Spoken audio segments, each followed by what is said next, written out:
Workplace romance can be a tricky topic.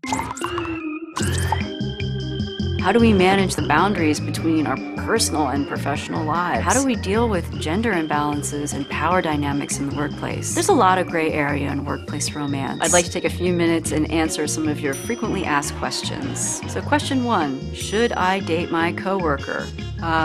It depends. Do you want to date your coworker for a bit of fun? Do you want to date your coworker to hook up? Because then you're really better off on Tinder. If you want to date your coworker because you really sincerely think you're falling in love with them, or there's a real great potential for a long-term committed relationship, maybe you should date your coworker. Studies show that your coworkers are generally positive about it if they perceive that you're falling in love and genuinely care about each other. It's when your coworkers sense that something else is in play that can be disruptive. Question 2, should I date my boss? In almost all cases, no, you should not date your boss, because now you've got a power dynamic. When there's a relationship between a boss and a subordinate, it generates a lot of negative feelings. And the negative feelings tend to fall on the person who's lower on the totem pole. People usually assume some kind of favoritism, some kind of inside knowledge, and there can be resentment stirred up by that. There was a study published last year that suggested dating a superior could even have a negative impact on your career. The researchers asked third-party evaluators online to imagine that they work at a law firm. They asked them to make recommendations on which employee should get picked for a special training program and which should get promoted to partner. They looked at credentials for imaginary employees. And when it was stated that an employee had been dating or was in a relationship with a superior, the evaluators were less likely to pick that person for the training program or the promotion, even if they had the exact same credentials as someone who wasn't dating their boss. The evaluators were also quick to dismiss their accomplishments. Question 3, can I date someone who reports to me? Still a big no. You may not feel like you're really in the boss, right? But you are. And there's a power dynamic there that's simply not there for other couples. If you really believe there is a sincere, honestly felt personal connection that would be lasting and meaningful, one of you may need to move, and it shouldn't always be the person who's lower in the company pecking order. Question 4, I've just started seeing a coworker. How do we handle things? I get this question a lot. Are they not dating?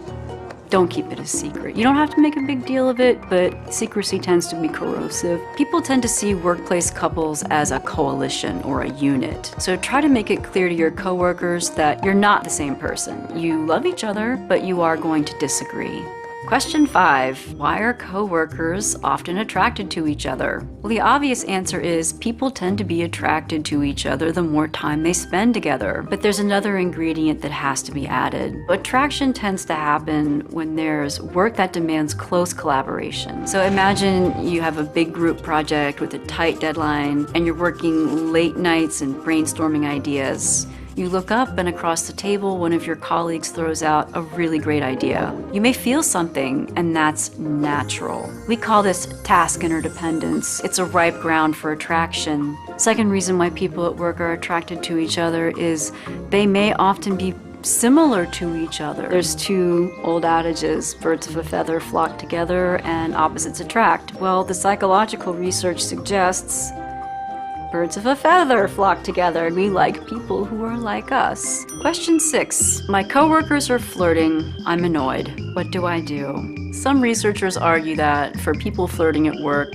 flirting is good and it boosts creativity. But my own research suggests things are different for people who are watching or who are subjected to the flirting. It can be awkward, right? Witnessing flirtation in the workplace creates a sense of not knowing the rules or not knowing what's going on, or maybe seeing something that you shouldn't be seeing. People who frequently witness flirting at work, they actually report feeling less satisfied in their jobs, and they feel less valued by their company. They're more likely to give a negative appraisal of the work environment, and they may even consider leaving. For women, this association can be even stronger. This appears to be the case even when people report not being bothered by the flirting. It's true even when they say they enjoy it. So a flirtatious environment really could be toxic.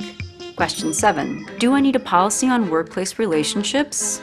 You certainly need a policy on sexual harassment, and I think most HR departments recognize that. But for the kind of consensual behavior we've been talking about, it's a little different. As much as people in HR would love to wave a magic wand and say, "Thou shalt not fall in love at work," it's just not realistic. Emotional connection and sexuality is who we are. I kind of want you to flip the script a little bit. I encourage HR to really think more broadly about their role in not necessarily stamping out office romance, because I don't think that's realistic. But how do I help create a workplace climate and culture where people feel respected for their individual contributions, not for their appearance or their gender or their personal relationships? So the larger question is, how do you make sure people are valued and respected?